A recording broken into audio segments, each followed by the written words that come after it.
तुम मुझे खून दो, मैं तुझे आज़ादी दूंगा।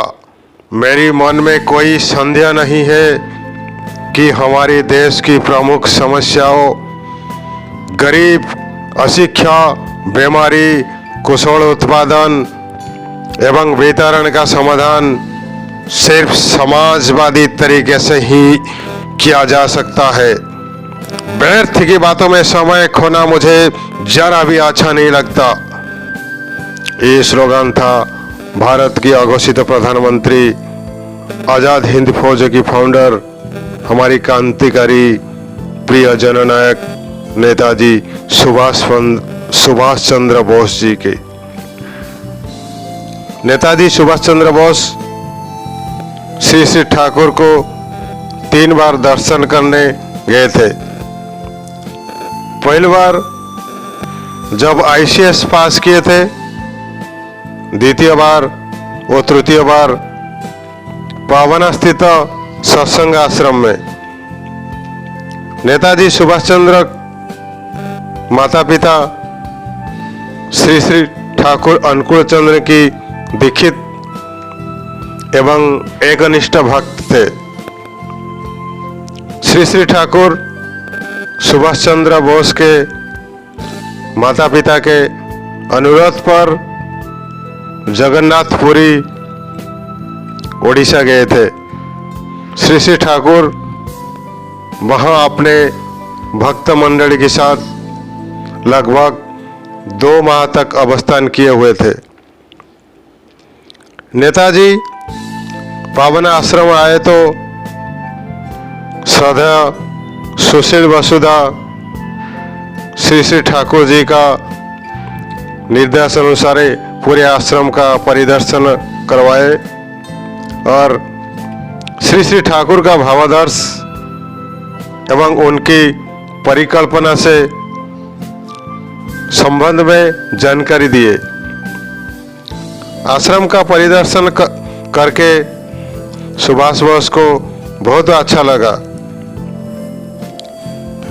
वे सुशील दास से बोले, साधारणतः लोग आश्रम को सन्यासियों के रहने का स्थान समझते हैं। परिवार के जीवन का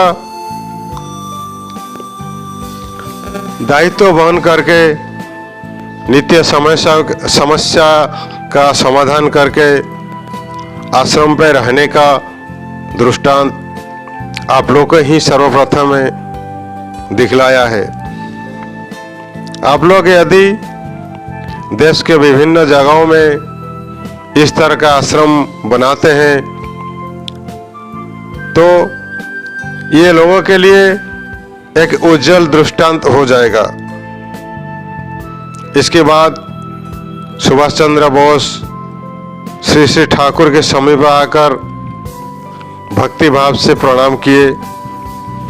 नेताजी को बैठने के लिए श्री श्री ठाकुर का समीप जो कुर्सी दिया गया था वह उस पर नहीं बैठे।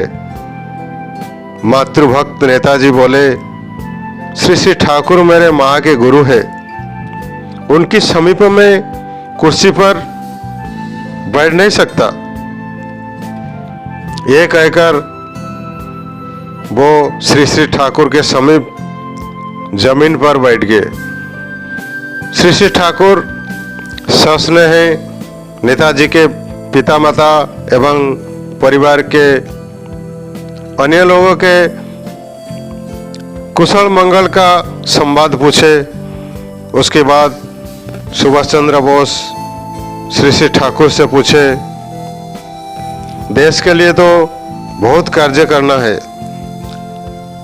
देश का प्रकृत रूप से सेवा करने के लिए कहाँ से कार्य आरंभ करना होगा, इस संबंध में आपकी सलाह चाहता हूँ।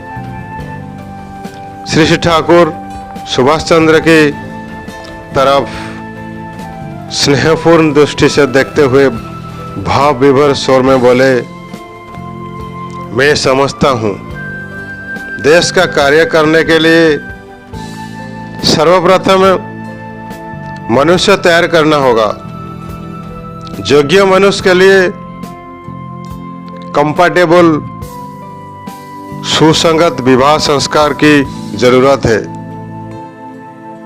कंपैटिबल सुसंगत विवाह का अर्थ है विहित संगति, वर्ण, वंश, आयु, स्वास्थ्य इत्यादि सब कुछ विचार करके विवाह करना चाहिए। विहित विवाह से जो संतान पैदा लेता है वो समाज और देश के काम में आता है। इसीलिए मनुष्य तैयार करने का इतना प्रयोजन है। दासदा देशबंधु चित्तरंजन जब मुझसे बोले थे कि उपयुक्त मनुष्य खोजने पर भी नहीं मिलता है जिससे अपना दायित्व सके, उस समय भी मैंने ये बात कहा था। ठाकुर जी बात सुनकर नेताजी के चेहरे पर चिंतित की रेखा उतर आई। वो श्री ठाकुर से बोले, मनुष्य तैयार करने की तो जरूरत है, इससे तो मैं अनुभव करता हूं, किया हूं भी, लेकिन इसके लिए जो विवाह संस्कार की जरूरत है इस संबंध में चिंतन करके देखा हूं। अब विचार करके देख रहा हूं, योग्य संस्कार संपन्न वाला मनुष्य यदि जन्म नहीं है तो सिर्फ शिक्षा देकर उसको योग्य नहीं बनाया जा सकता है। बीज से ही तो पेड़ होता है। बीज अच्छा रहने पर पेड़ भी अच्छा होगा। आपकी बातों सुनकर मैं समझ पा रहा हूं, लेकिन इसके लिए बहुत समय की जरूरत है। श्री ठाकुर दृढ़ स्वर में, दीर्घ समय तो लगेगा ही। हम लोग तो इतने दिनों से राष्ट्र और समाज के लिए कुछ भी नहीं किए, बहुत मेला जम गया है। सफाई करने में समय लगेगा ही। कोई संक्षिप्त कर्मसूची से राष्ट्र का कोई कल्याण होगा ऐसे मुझे लगता नहीं। मानस तीर्थ परिक्रमा से वंदे पुरुषोत्तम। जय गुरु।